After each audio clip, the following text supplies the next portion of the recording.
Fui bulinada no chão de cimento da minha própria garagem por um motoboy com idade para ser meu neto. E o danado, só, me fez proferir sons de prazer de um tanto, mas de um tanto, que eu achei que os vizinhos iam chamar a polícia achando que estava morrendo alguém. E talvez tivesse mesmo, morrendo a senhora triste e invisível que eu era, para nascer uma mulher de novo, cheia de um fogo que eu nem sabia que ainda existia.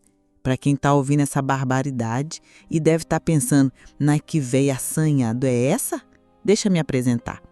Meu nome é Odete Pereira dos Santos, tenho 61 anos e moro aqui em Rio Verde, no Goiás. Sou viúva, uma mulher que sempre foi direita a vida inteira, sempre na linha, fazendo o que se esperava de mim. Pelo menos até eu inventar de entrar num trem chamado Tinder. Foi lá que conheci esse moço, esse veneno em forma de gente, que me virou a cabeça e o corpo do avesso e me fez fazer loucura que eu nem só imaginei que era capaz. Mas antes de eu contar, tintim por tintim, como é que essa história começou e como ela terminou, faz aquele favor bom para essa goiana véia aqui. Se inscreve no canal Vovós do Tinder, para a gente continuar essa nossa amizade. E já senta o dedo no botão do like, que é para esse vídeo correr esse Brasilzão de meu Deus. E me conta aí nos comentários, de que cidade que você está me ouvindo? Gosto demais da conta de saber até onde meu caso vai parar. Agora ajeita aí na cadeira que para entender a queda a gente tem que conhecer a altura do coqueiro. E o meu coqueiro, minha gente, era a solidão. Uma solidão tão grande que chegava a fazer eco dentro de casa. A vida da gente depois que o marido morre vira um trem esquisito, O meu Valdomiro, que Deus o tenha, não era homem de muito dengo, não. Longe disso. Era um homem do campo, um bruto, de pouca fala e muita labuta. Um homem bom, trabalhador, honesto e celero. Levantava antes do sol para ir para a roça e voltava só de noitinha, com o corpo moído e a mão mais grossa que casca de piqui. Ele me deu uma vida boa, uma casa, o sustento dos nossos filhos. Nunca faltou nada na despensa. Mas carinho? Carinho era artigo de luxo que não tinha na nossa prateleira. Beijo era só no dia do aniversário e olhe lá, um selinho seco, com vergonha. Elogio? Vixe! A última vez que o Valdomiro me chamou de bonita foi quando a gente ainda namorava. E a gente era novo e bobo e o mundo parecia mais fácil. O amor dele era um amor prático, sem poesia. O amor dele estava no prato de comida quente na mesa, na conta de luz paga em dia, no motor do carro funcionando. Era o jeito dele de dizer, eu cuido de você. E eu, com o tempo, me acostumei. A gente se acostuma com tudo nessa vida, não é mesmo? A gente aprende a ser feliz com as migalhas, a encontrar alegria num pé de flor que brota, num bolo que cresce bonito no forno. A gente se vira.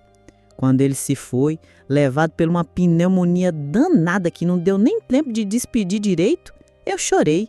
Chorei a falta do companheiro, a falta daquela rotina de anos.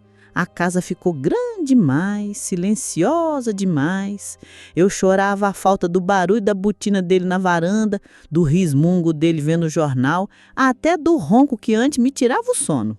Mas sendo bem sincero com vocês aqui no nosso cantinho, eu não chorei a falta do amor, do desejo, da paixão não, porque isso sou e já tinha morrido muito antes dele morrer. E aí, a solidão, que antes era uma visita que aparecia de vez em quando, resolveu fazer morada permanente. E ela é uma hóspede ingrata. Ela come a nossa alegria, bebe a nossa esperança e deixa a casa cheia de um vazio que dói. O único barulho era da televisão ligada o dia inteiro e o canto dos passarinhos lá fora, que às vezes parecia zombar da minha quietude. Minha filha Cássia, casada, morando na cidade, vivia com o coração na mão por causa minha. Mãe, a senhora não pode ficar aí sozinha nessa chácara falando com as galinhas. Pelo amor de Deus, a senhora precisa sair, ver gente. A vida não acabou. Ela pelejava comigo. Eu só respondia, minha filha, eu gosto das minhas galinhas. Elas botam ovo e não dá palpite na minha vida. São melhor do que muito cristão por aí. Mas a verdade é que as noites eram compridas demais. Eu deitava naquela cama de casal e o lado do Valdomiro estava ali, vazio, gelado. Eu me sentia invisível, uma mulher de 60 anos, viúva, morando no sítio. Quem é que olha para mim? Para quê? A vida parecia que tinha chegado no seu capítulo final. Era só esperar a morte chegar sem muito alarde, sem dar muito trabalho. Foi a Cássia que me apareceu com a ideia do Tinder. E eu nunca tinha ouvido falar nesse trem. Que é isso, menina? É remédio para bicho de pé? É marca de ração nova? Perguntei e ela se acabou de rir. Quando ela me explicou que era um aplicativo de arrumar namorada, eu quase caí para trás. Tá doida, Cássia? Eu? Odete Pereira do Santo nesse negócio? É o mesmo que botar piqui para vender em São Paulo? Ninguém vai querer. E a vergonha? O que o povo de Rio Verde me ia falar? Vão dizer que a viúva do Valdomica, assanhada, que não respeitou nem um defunto esfriar na cova? Ela foi firme. Que se dane o que os outros vão pensar, mãe. A vida é sua. A senhora trabalhou a vida inteira, cuidou do pai, me criou, aturou as grosserias dele em silêncio. A senhora não tem o direito de ser feliz um pouco? De conversar com alguém? De receber um elogio? A palavra direito ficou martelando na minha cabeça. Será que eu tinha mesmo esse direito?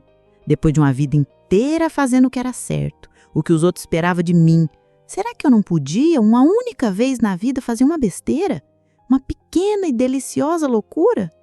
A Cássia insistiu tanto, mas tanto, que eu, mais para ela parar de me amolar do que por vontade própria, deixei. Tá bom, sou. Faz aí essa sua feitiçaria digital. Mas se aparecer um velho banguela querendo meu dente de ouro ou um moço querendo meu dinheiro da aposentadoria, a culpa é sua. Mal sabia eu que o perigo que vinha não era de um velho e que ele não ia querer só o meu dinheiro. Ele ia querer meu corpo, minha alma, ia me virar do avesso de um jeito que eu nem sabia que era possível.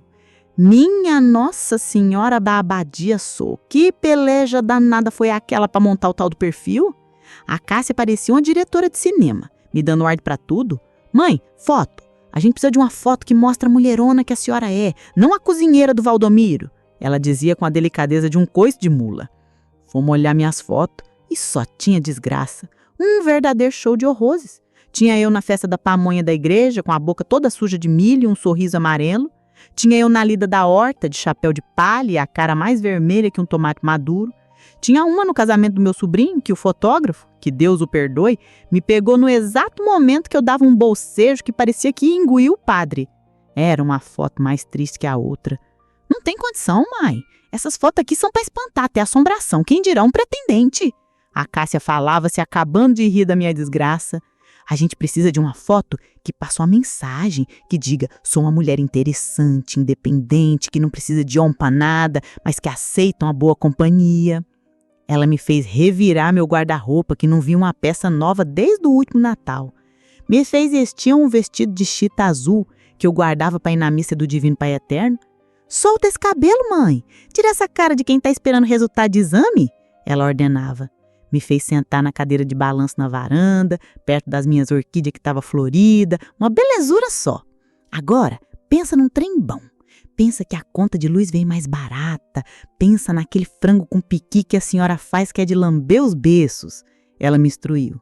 Eu pensei, foi no tanto de vergonha que eu estava passando na frente dos vizinhos, que com certeza estava espiando pela fresta da janela.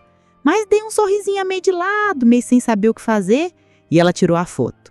Ficou chique, mãe, demais da conta. Tá com cara de mulher misteriosa, de quem sabe de uns segredos bons.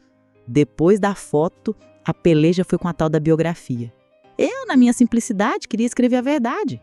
Odete, 61 anos, viúva. Gosto de cuidar da roça, de prosear e de fazer um frango com guareroba que é bom demais da conta. Procuro um homem honesto que não me amole a paciência. A Cássia leu e fez uma careta que parecia que tinha chupado um limão azedo. Mãe, pelo amor de Deus, isso aí parece receita de livro de culinária misturado com anúncio de emprego. A senhora quer arrumar um namorado ou um catatais pra chácara? Tem que ter poesia, mãe, poesia. E começou a digitar umas coisas que eu nem sabia que existia. Mulher do cerrado, com os pés firmes na terra e o coração sonhador. Encontra poesia no canto dos pássaros e no sabor de uma fruta colhida no pé.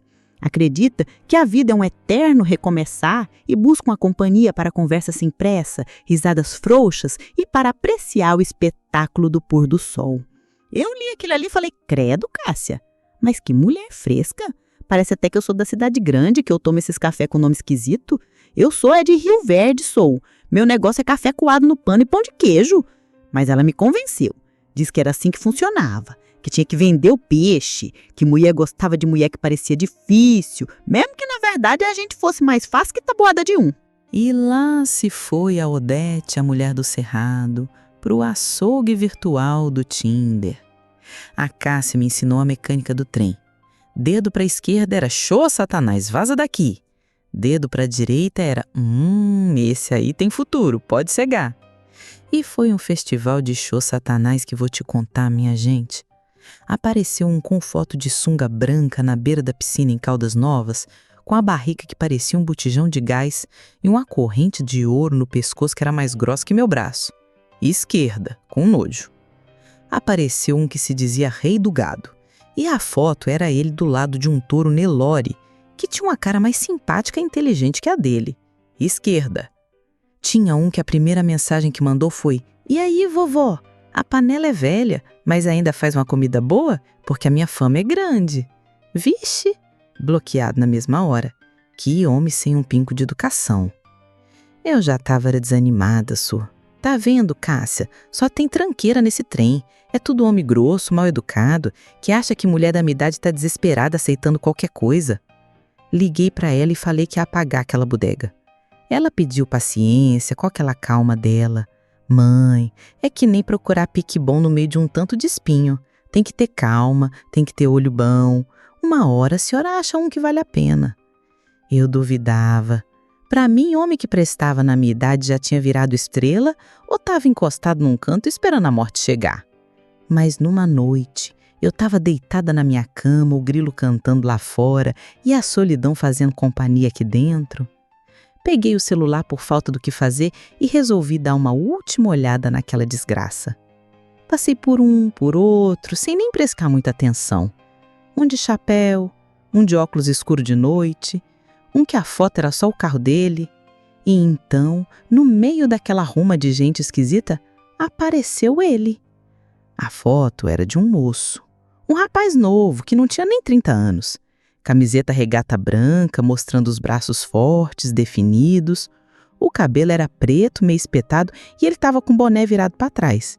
E o sorriso... Su, o sorriso era um problema. Um sorriso de moleque, de quem sabe que é bonito, que apronta. E o zóio era preto, vivo, que parecia duas jabuticaba brilhando, que pulava para fora da tela e olhava direto dentro da gente. A bio era a coisa mais simples do mundo. Jonathan, 24 anos, na correria do dia a dia. Minha primeira reação foi de susto e um pouco de raiva. Andou, mas que abuso, um menino desses? Esse aqui, o aplicativo errou feio na idade, não tem condição. Fui arrastar para a esquerda por puro reflexo. Que uma mulher da minha idade ia conversar com um rapaz desses? Era pedir para ser chamada de louca, de véia assanhada. Mas meu dedo, teimoso, travou no meio da tela. Fiquei olhando para a foto. Tinha uma energia ali, uma força, uma vida que me chamou a atenção. Eu que me sentia tão parada no tempo, tão sem cor. Ele era o oposto, ele era cor pura. Foi uma besteira, uma loucura de momento, uma pequena rebeldia.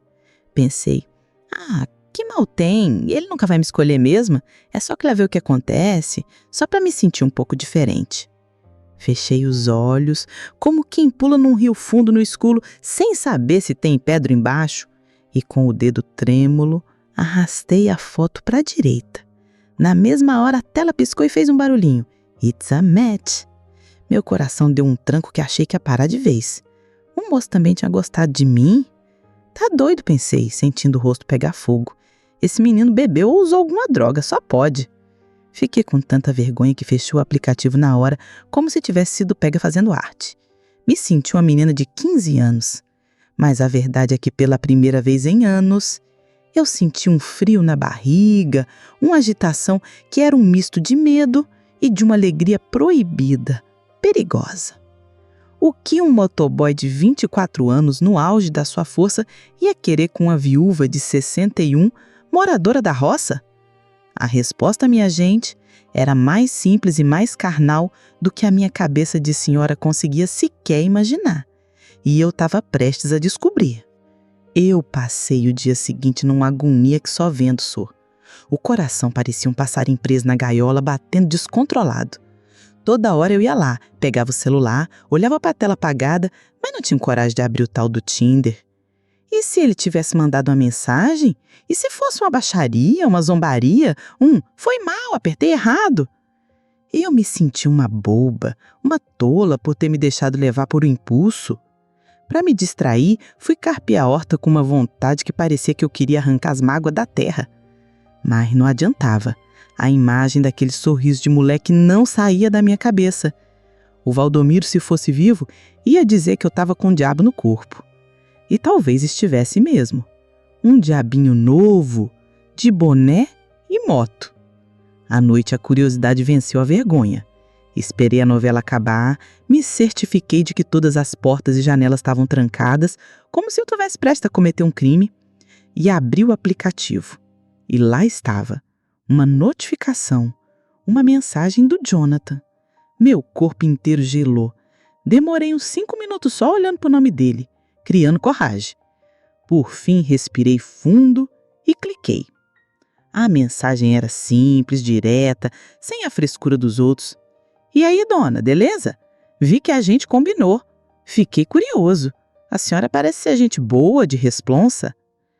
A linguagem era de um moço do povo, sem rodeios.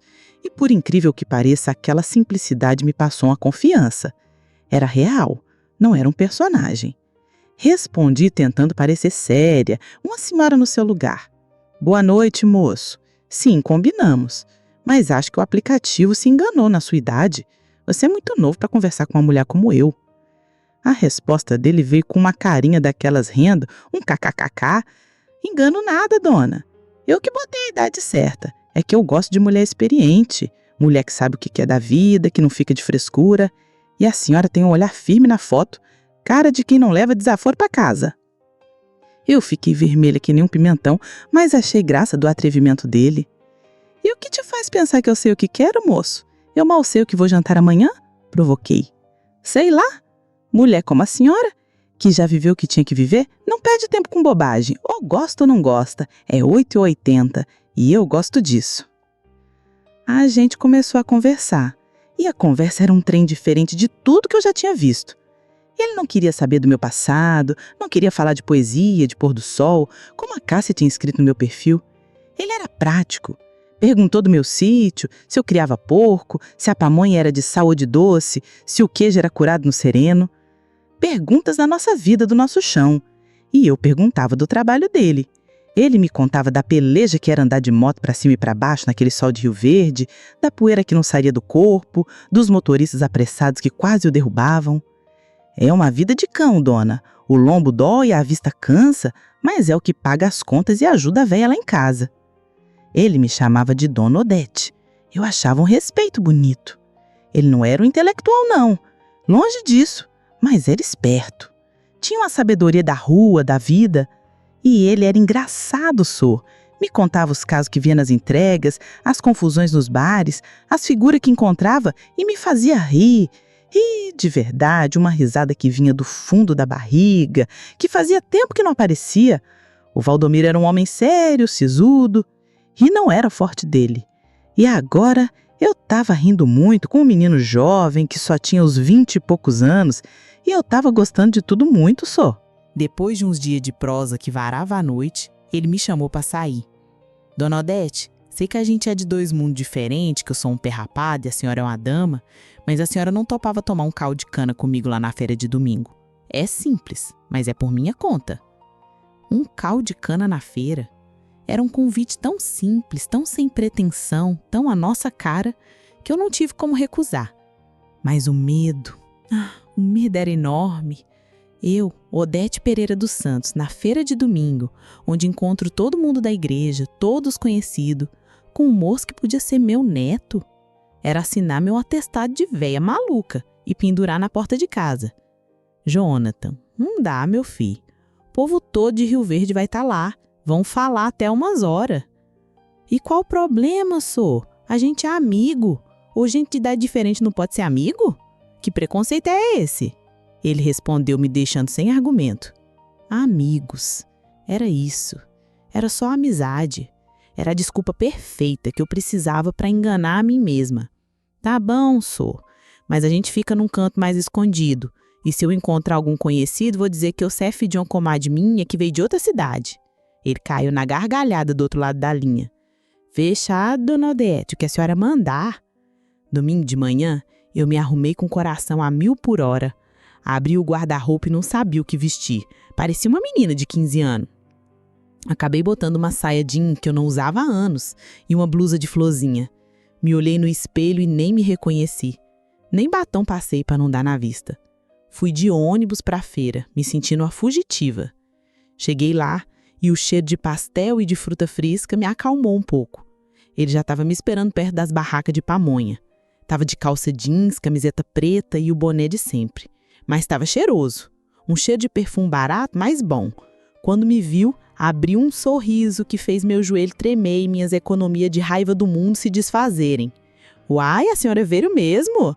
Pensei que ia me dar o cano. Goiano não dá cano não, moço. Goiano enfrenta a peleja, respondi, tentando parecer corajosa.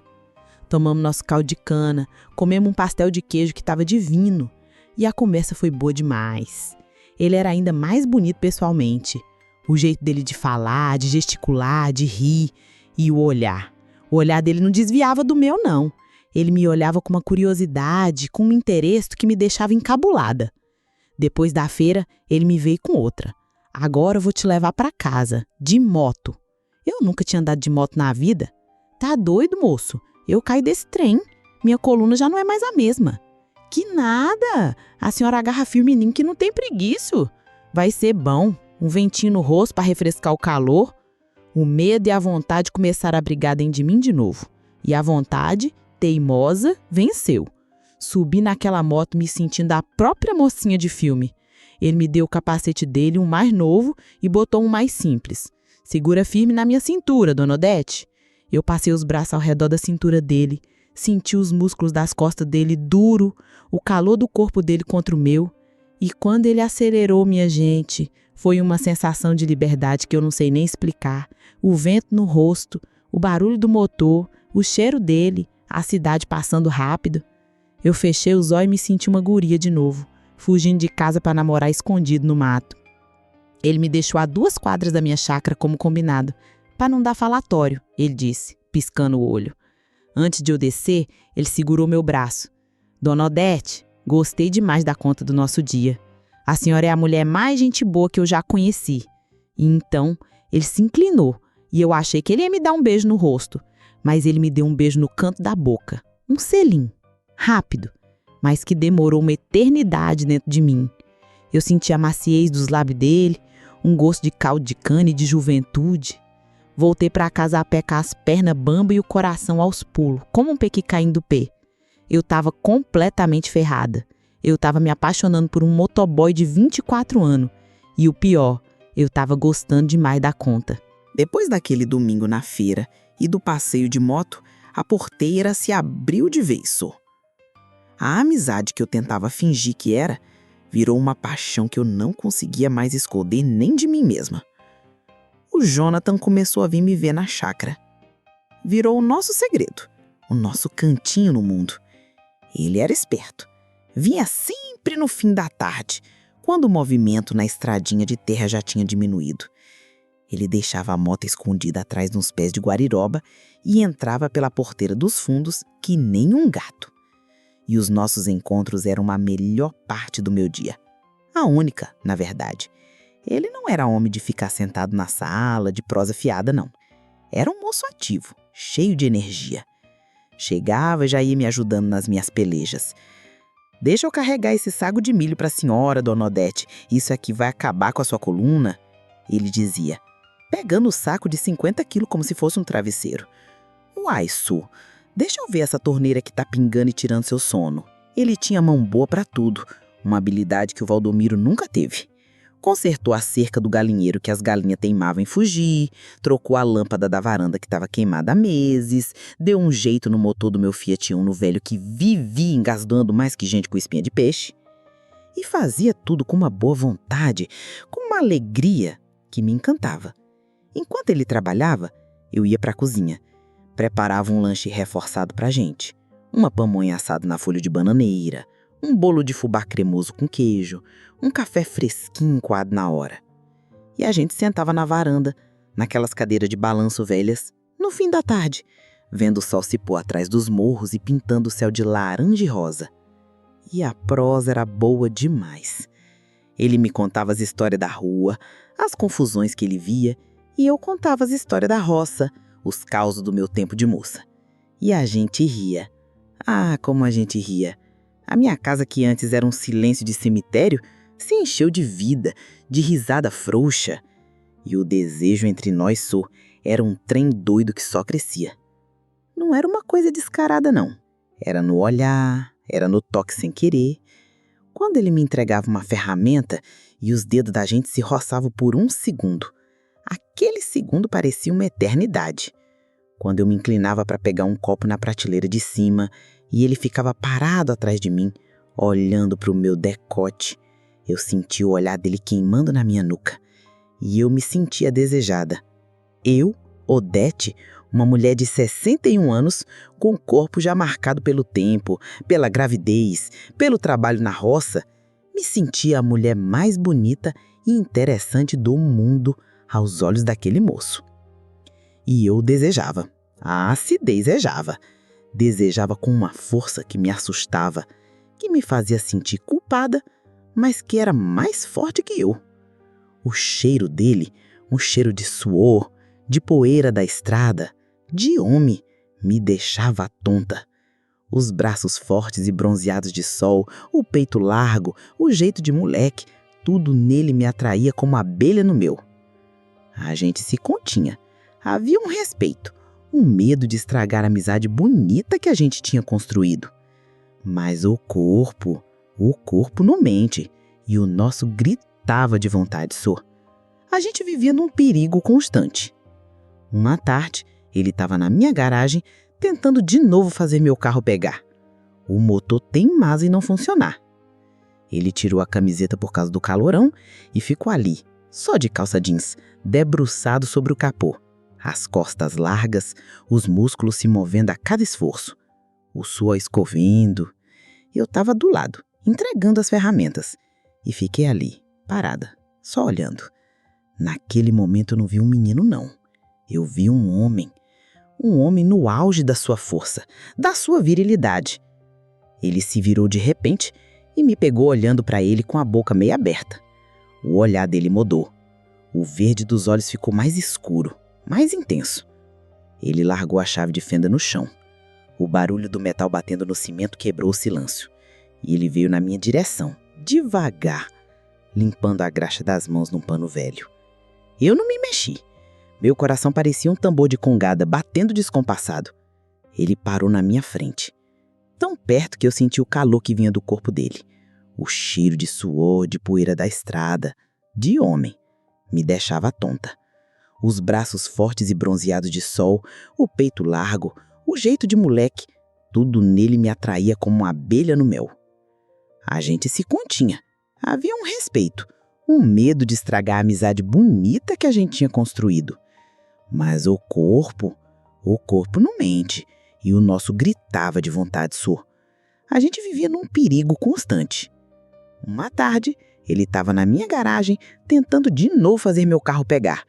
O motor teimava em não funcionar. Ele tirou a camiseta por causa do calorão e ficou ali, só de calça jeans, debruçado sobre o capô, as costas largas, os músculos se movendo a cada esforço, o suor escorrendo. Eu estava do lado, entregando as ferramentas, e fiquei ali parada, só olhando. Naquele momento eu não vi um menino, não. Eu vi um homem no auge da sua força, da sua virilidade. Ele se virou de repente e me pegou olhando para ele com a boca meio aberta. O olhar dele mudou. O verde dos olhos ficou mais escuro, mais intenso. Ele largou a chave de fenda no chão. O barulho do metal batendo no cimento quebrou o silêncio. E ele veio na minha direção devagar, limpando a graxa das mãos num pano velho. Eu não me mexi. Meu coração parecia um tambor de congada, batendo descompassado. Ele parou na minha frente, tão perto que eu senti o calor que vinha do corpo dele, o cheiro de suor e de óleo. Odete, ele sussurrou. Foi a primeira vez que ele me chamou só de Odete. A voz dele estava rouca, diferente. Ele levantou a mão e com as boças dos dedos sujos de graxa, ele tocou meu rosto.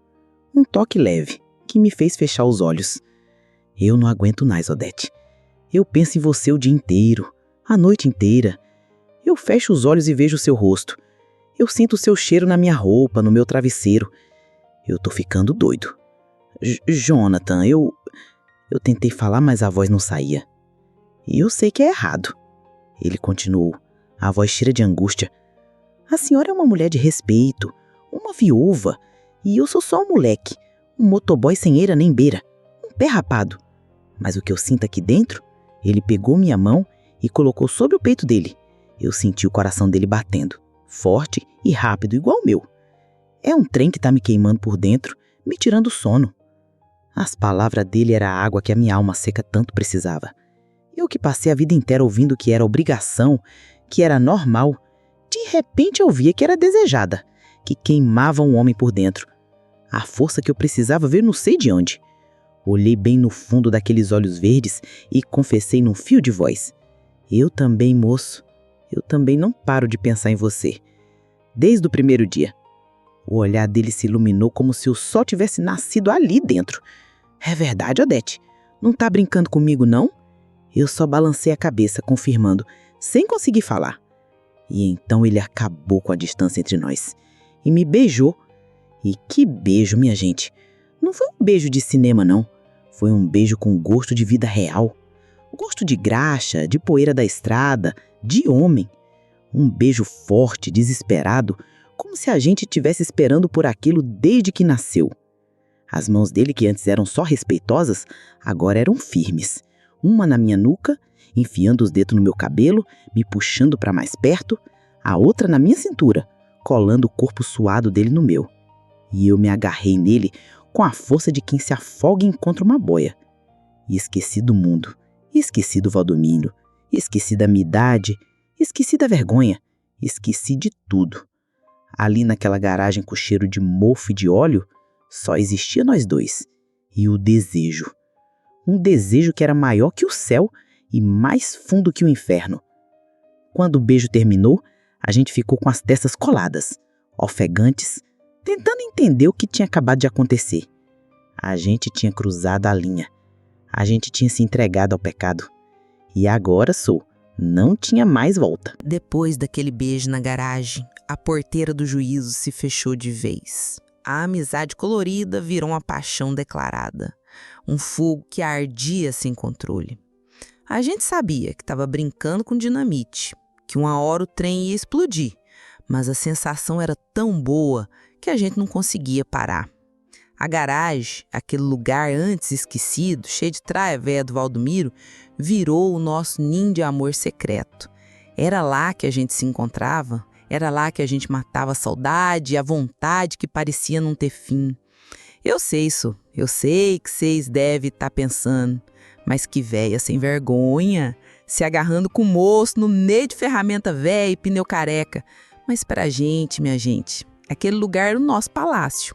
Era o único lugar no mundo onde a gente podia ser a gente, sem os olhares de julgamento, sem as regras da sociedade. O Jonathan foi um furacão na minha vida. Ele me ensinou coisa que eu, em 40 anos de casada, nunca tinha nem sonhado que existiam. Com o Valdomiro, a intimidade era uma obrigação, um serviço que eu tinha que cumprir. Uma coisa rápida, mecânica, sempre no escuro, debaixo das cobertas, para acabar logo. Com o Jonathan, era uma descoberta, era uma festa, era uma brincadeira. Ele tinha uma energia, uma vontade de viver que me contagiava.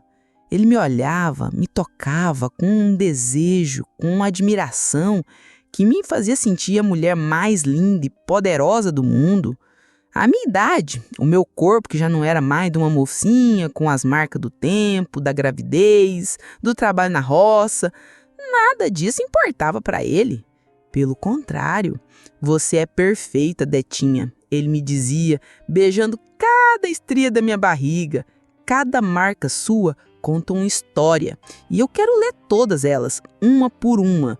E eu, que achava que meu corpo já era só uma casca velha, uma fruta que já tinha passado do ponto, redescobri o prazer.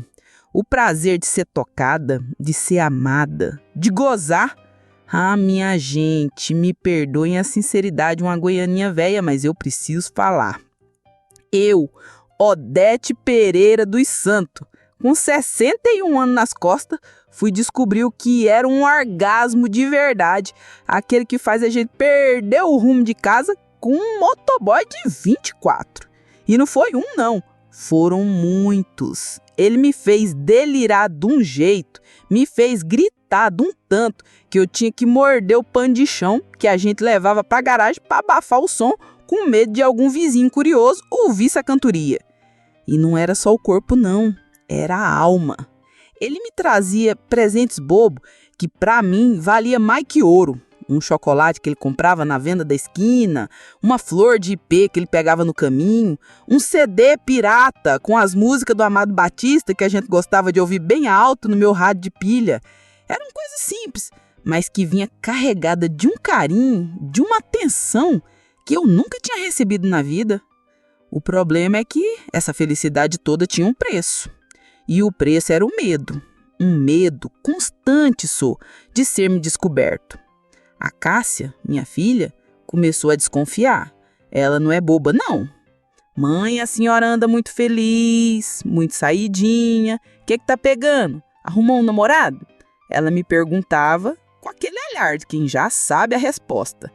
E eu negava, claro. Que namorado, menina? É a alegria de viver. Resolvi que não vou mais chorar pelo leite derramado. Mas ela me olhava com aquela cara de quem sabe que tem angu nesse caroço. O ápice do nosso romance e o começo do fim foi numa tarde quente de sábado. Um dia que tinha tudo para ser perfeito.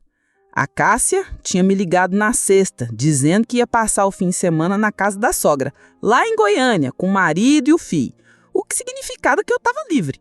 A chácara era toda minha. Era a oportunidade que a gente sonhava. Liguei pro Jonathan com a voz cheia de uma alegria que eu nem sabia que ainda tinha. Moço, a casa tá livre, o caminho tá desimpedido, vem pra cá. Vou fazer aquele frango com guararioba que você gosta e um doce de leite no tacho pra sobremesa. Ele chegou na moto dele todo feliz, assoviando, e pela primeira vez ele não precisou entrar pelos fundos, não. Ele entrou pela porta da frente. A gente almoçou na minha mesa da cozinha, como um casal normal, sem pressa, sem medo. Depois ele me ajudou a lavar a louça e a gente ficou se beijando no meio da espuma. E então ele me pegou no colo, ele tinha uma força que vou te contar, e me levou pro meu quarto, pra minha cama, a cama que por tantos anos era um deserto frio, uma testemunha silenciosa da minha solidão. E ali, minha gente, na luz da tarde que entrava pela janela, a gente se amou. Se amou com calma, com um dengo, sem a pressa e o medo da garagem. Foi a tarde mais perfeita da minha vida. Eu me senti amada, desejada, cuidada. Depois a gente dormiu abraçado, o suor dos nossos corpos se misturando com o cheiro do lençol limpo. Eu acordei com o sol da tarde, já mais fraco, batendo no meu rosto. Olhei para o lado e vi eu dormindo, com a respiração tranquila de um menino, um anjo. Fiquei ali só olhando, fazendo um carinho no cabelo dele, sentindo um amor tão grande, mas tão grande, que chegava a doer no peito. Foi quando eu escutei o barulho de um carro parando na frente da minha casa. Um barulho que eu conhecia bem demais. Meu coração gelou de um tanto que achei que ia virar pedra de gelo. Espiei pela fresta da cortina, era o carro da Cássia. Meu Deus do céu, sussurrei, sentindo sangue sumir no meu rosto. É a minha filha! A viagem dela tinha sido cancelada. A sogra do Ricardo tinha passado mal e ela, minha filha querida, tinha resolvido voltar e me fazer uma surpresa. O pânico foi total. Jonathan, acorda, pelo amor de Deus, acorda, minha filha chegou. Eu chacoalhei ele que não entendia nada. Ele pulou da cama mais assustado que pinto dia de chuva de pedra. A gente começou a se vestir numa correria doida, tropeçando nas próprias pernas, nas roupas jogadas no chão. E agora, Odete, o que a gente faz? Ele perguntava, tentando enfiar a calça jeans. Se esconde, pelo amor de Deus, se esconde. Vai pro banheiro. Eu disse, empurrando ele para dentro do banheiro do meu quarto e fechei a porta. Respirei fundo, tentei acalmar o coração que batia que nem um tambor de folia e fui abrir a porta para minha filha com a certeza de que a minha vida, como eu a conhecia, tinha acabado de acabar. Abri a porta e a Cássia entrou, sorrinte, sem desconfiar de nada. Mãe, surpresa! A viagem deu chabu, a sogra do Ricardo passou mal e a gente resolveu voltar. Pensei em vir direto para cá pra gente jantar juntas. Ela me deu um abraço e eu fiquei dura que nem um poste, sem conseguir retribuir o carinho. Que foi, mãe? Tá com uma cara esquisita, parece que viu assombração. Não, minha filha, é que você me pegou de surpresa. Gaguejei, tentando empurrar ela pra sala, pra longe do meu quarto, mas não adiantou. Ela é curiosa que nem um coati. Nossa, mãe, que cheiro é esse? Um cheiro de homem? Cheiro de homem? Tá doida, Cássia? Deve ser o amaciante novo que eu usei nos lençóis. Ela me olhou com aquela cara de que não engoliu a história e foi direto pro meu quarto. Vou deixar minha bolsa lá. E eu fui atrás, prezando para todos os santos do céu. Ela entrou no quarto, olhou a cama desarrumada, as minhas roupas jogadas na cadeira. O olhar dela foi ficando cada vez mais desconfiado. E então, o destino, que é um bicho traiçoeiro, resolveu dar o bote final. O celular do Jonathan, que ele tinha esquecido em cima da minha cômoda na pressa, começou a tocar. E não era um toque discreto, não. Era um toque alto, um funk daqueles bem batidão, que parecia uma britadeira ligada dentro do quarto. Eu e a Cássia olhando pro celular ao mesmo tempo. Era um modelo simples, de um moço trabalhador. A foto que apareceu na tela era de uma moça bonita, sorrindo, e o nome piscava em letras grandes. Meu amor. O mundo, minha gente, parou de girar. O único som era o daquele funk desgraçado que parecia rir da minha cara. A Cássia olhou para mim, depois pro celular, depois para a porta do banheiro, que eu tinha fechado às pressas e que agora parecia gritar: "Tem gente aqui dentro!" O olhar da minha filha foi de confusão para compreensão e de compreensão para um horror, uma decepção que eu nunca, em toda a minha vida, vou esquecer. "Mãe, de quem é esse celular?" A Cássia perguntou, a voz saindo baixinha, trêmula, como se ela tivesse medo da resposta que já sabia qual era. Eu não conseguia falar. A garganta deu um nó. Eu só conseguia olhar para a porta do banheiro, rezando para um buraco se abrir no chão e me engolir para sempre. A Cássia, com a calma que me deu mais medo que um grito, caminhou até a cômoda, pegou o celular e atendeu a ligação. "Alô?" ela disse, com a voz fria, de gelo. Do outro lado, a gente ouviu a voz de uma moça irritada. "Jonathan, seu desgraçado, onde você se meteu? Eu tô te ligando o dia inteiro." A Cássia desligou o telefone na cara da moça e olhou para mim. O olhar dela não era de raiva, era de uma dor, de uma vergonha, que me partiu a alma em 1000 pedaços. "Mãe, de quem é esse celular?" A Cássia perguntou, a voz saindo baixinha, trêmula, como se ela tivesse medo da resposta que já sabia qual era. Eu não conseguia falar. A garganta deu um nó. Eu só conseguia olhar para a porta do banheiro, rezando para um buraco se abrir no chão e me engolir para sempre. A Cássia, com a calma que me deu mais medo que um grito, caminhou até a cômoda, pegou o celular e atendeu a ligação. "Alô?" ela disse, com a voz fria, de gelo. Do outro lado, a gente ouviu a voz de uma moça irritada.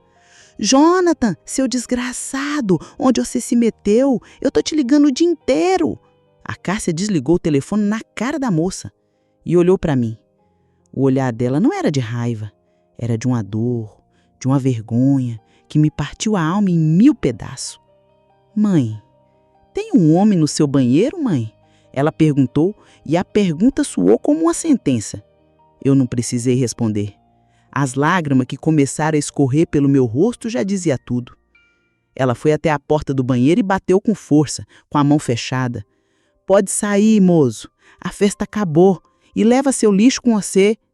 A porta se abriu devagar e o Jonathan saiu mais pálido que um fantasma, com a cara no chão, sem coragem de olhar para a gente. A Cássia olhou para ele de cima a baixo, com desprezo que cortava mais que faca molada. Então é você, o motivo da alegria de viver da minha mãe, ela disse, com sarcasmo que doía. Você, um moleque, ainda por cima com namorada. Que prêmio, hein, mãe? Trocou a solidão por um lixo desses? O Jonathan tentou se explicar. Moça, com todo respeito, não é o que a senhora está pensando. Eu não estou pensando nada. Eu estou vendo. Eu estou vendo a minha mãe, uma mulher de 61 anos, se prestando um papel desses por causa de um moleque mentiroso. Eu quero que você pegue suas coisas e suma da vida dela. Some daqui, agora. Ele olhou para mim com os olhos verdes cheios de lágrima, como se pedisse ajuda, como se quisesse que eu defendesse. Mas o que eu podia fazer? A vergonha tinha me deixado muda, paralisada. Eu tinha destruído tudo. Ele pegou a camiseta dele do chão, o boné, e saiu do meu quarto sem dizer uma palavra. Ouvi o barulho da moto dele indo embora e foi como se um pedaço de mim, o pedaço vivo, alegre, tivesse indo junto com ele. O que se seguiu foi a conversa mais dura e mais triste que já tive com a minha filha. Ela não gritou mais, foi pior. Ela falou com uma calma, com a decepção que me cortou a alma. Mãe, eu sempre defendi a senhora, sempre lutei para a senhora ser feliz. Mas isso... se envolver com um moleque que te enganou, que tem outra. Que vergonha, mãe. Que decepção. A senhora traiu a memória do pai, traiu a mim, que tanto avisei para ter cuidado. E principalmente, mãe, a senhora traiu a si mesma. Naquela noite, a Cássia fez as malas e foi embora. Não me deu um beijo de despedida e eu fiquei sozinha, sozinha de verdade, sem marido, sem amante e agora sem o respeito da minha filha. O Jonathan me ligou no dia seguinte. Chorou, pediu perdão, disse que a moça do celular era uma ex-namorada ciumenta que não deixava ele em paz, que ele ia terminar tudo com ela, que me amava de verdade. Eu ouvi tudo, mas algo dentro de mim tinha quebrado. A magia tinha acabado. A vergonha era grande demais. Acabou, moço, eu disse, com a voz morta. Foi bom enquanto durou, mas acabou. E desliguei. Nunca mais nos falamos. Os meses seguintes foi um arrastar de dias. A Cássia ficou quase 1 ano sem falar comigo direito. Aos poucos, o tempo, que é um santo remédio, foi amansando as coisas. Ela, vendo meu sofrimento, acabou me perdoando. E hoje, 1 ano depois de tudo, eu tô aqui na minha chácara. A vida voltou a ser calma. Calma demais às vezes. De vez em quando eu ouço o barulho de uma moto passando na estrada e o meu coração ainda dá um pulo. Eu penso nele. Penso no sorriso de moleque, no cheiro de poeira, no calor do corpo dele na nossa garagem. Foi o erro? Foi. Foi loucura? Foi. Mas quer saber de uma coisa, minha gente? Eu não me arrependo. Naqueles meses eu me senti viva. Eu me senti mulher. Eu me senti amada. E essa lembrança ninguém pode me tirar. A lição que ficou para mim é que o coração da gente não envelhece. O desejo não morre. E a gente tem que ter cuidado com ele. Porque ele pode nos levar para o céu, mas também pode nos jogar no fundo do poço. E o meu poço foi fundo, mas eu saí dele. Tô aqui, de pé, mais machucada, sim, mas também mais forte. E para vocês, minhas amigas, eu digo, cuidado, o coração carente é terra fértil para a semente de ilusão brotar. Mas também não se fechem não, a vida ainda pode surpreender. É só a gente saber a hora de abrir a porteira e a hora de fechar. Obrigada pela companhia, Su. Desabafar com vocês me fez um bem danado. Se essa minha história doida te fez pensar, deixa o teu like e compartilha com as amigas. E se inscreve no canal, que a vida de uma goiana véia que nem novela. Sempre tem um capítulo novo. Fiquem ligados que em breve teremos mais histórias aqui no Vovós do Tinder. Um beijo e fiquem com Deus.